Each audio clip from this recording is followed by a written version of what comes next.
Kohli, MS Dhoni ಗುರು ಶಿಷ್ಯರ ಬಾಂಧವ್ಯ ಎಂತವರಿಗೂ ಸ್ಫೂರ್ತಿ.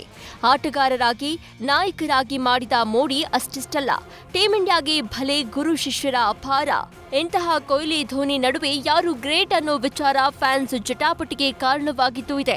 ಆಟಗಾರರ ವಿಚಾರಕ್ಕೆ ಬಂದ್ರೆ ಯಾರು ಶ್ರೇಷ್ಠ ಅಂತ ನಿರ್ಧರಿಸುವುದು ಕಷ್ಟದ ವಿಷಯ.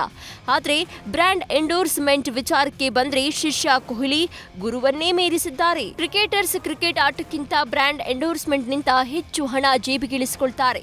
ತಲಾ ಧೋನಿಯ ಒಂದು ದಿನದ ಅಡ್ವರ್ಟೈಸ್ಮೆಂಟ್ ಫೀಸ್ ಬರೋಬ್ಬರಿ 1.5 ಕೋಟಿ ರೂಪಾಯಿ ಆಗಿದೆ.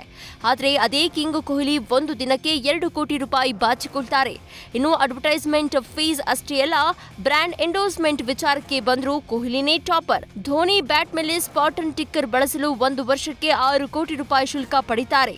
ಆದರೆ ಅದೇ ಕೊಹ್ಲಿ ಎಂಆರ್ಎಫ್ ಸ್ಟಿಕ್ಕರ್ಗೆ 1 ವರ್ಷಕ್ಕೆ ಬರೋಬ್ಬರಿ 8 ಕೋಟಿ ಪಡೆಯುತ್ತಾರೆ. ಅಂದ್ರೆ ಧೋನಿಗಿಂತ 2 ಕೋಟಿ ರೂಪಾಯಿ ಹೆಚ್ಚಿಗೆ ಕೊಹ್ಲಿಯ ಖಜಾನೆ ಸೇರುತ್ತೆ.